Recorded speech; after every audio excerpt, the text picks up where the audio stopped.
Ginataang manok, napakasarap, healthy food, ang daming malunggay leaves. Ayan po. Samahan nyo po ako magluto. Ang sarap ng sayote. Yummy. Sa una ko pong ginawa, naghiwa lang po ako ng bawang. And then, sinunod ko naman po ang luya.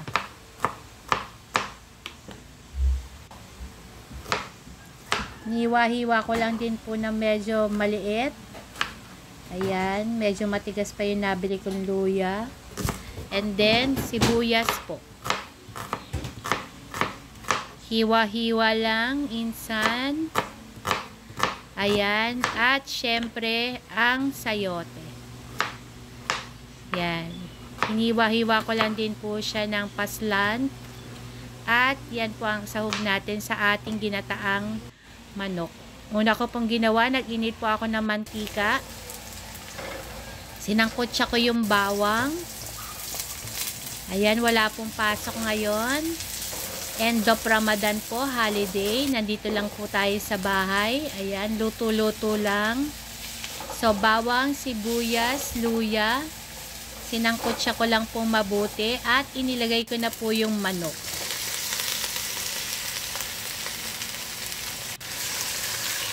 Hinalo-halo ko lang po mabuti. Hintayin po natin maluto yung chicken. Niluto ko siya for about mga 10 minutes. Sa low fire po. Ayan. Pero bago yan, tinimplahan ko na muna siya ng mga pampalasa, pepper, at konting magic sarap. Meron din po akong ginger powder dito. May natira pa. So, optional lang naman po yun kasi may luya na po siya. So, kahit wala pong ginger powder, okay na po siya. Para lang din po kayo nagtitinola. Ayan. Mga mamshi. So, yan. Konting magic sarap. At mekos-mekos lang. So, pagkahalo ko pong ganyan, nilagyan ko po siya ng konting tubig para maganda yung pagkaluto ng manok. Ayan. Niluto ko siya 10 minutes. Ayan. Sobrang init po. Habang nagluluto ako, sobra yung pawis ko. So, ayan nga po. Medyo luto na yung manok. Isinama ko na rin, nilagyan ko muna siya ng isang chicken cubes. And then, para lalo po siyang maging malasa. And then, isinunod ko na po yung sayote. 2 pirasong sayote lang po yung ginamit ko. Marami na po siya. At dinagdagan ko ng konting tubig. So, pinakulo ko siya. Pinalambot ko lalo yung manok at yung sayote. Ayan, at nilagyan ko na siya ng Coco Mama, fresh gata po.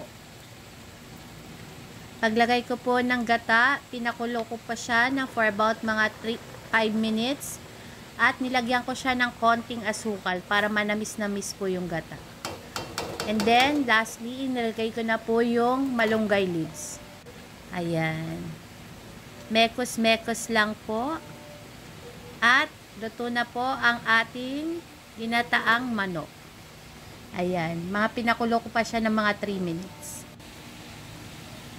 Ginataang manok. Hinihintay ko na lang siyang kumulo ng isang kulo. And then, ready to eat na. Ang init. Thank you for watching. Hope you like it. Kakain na po.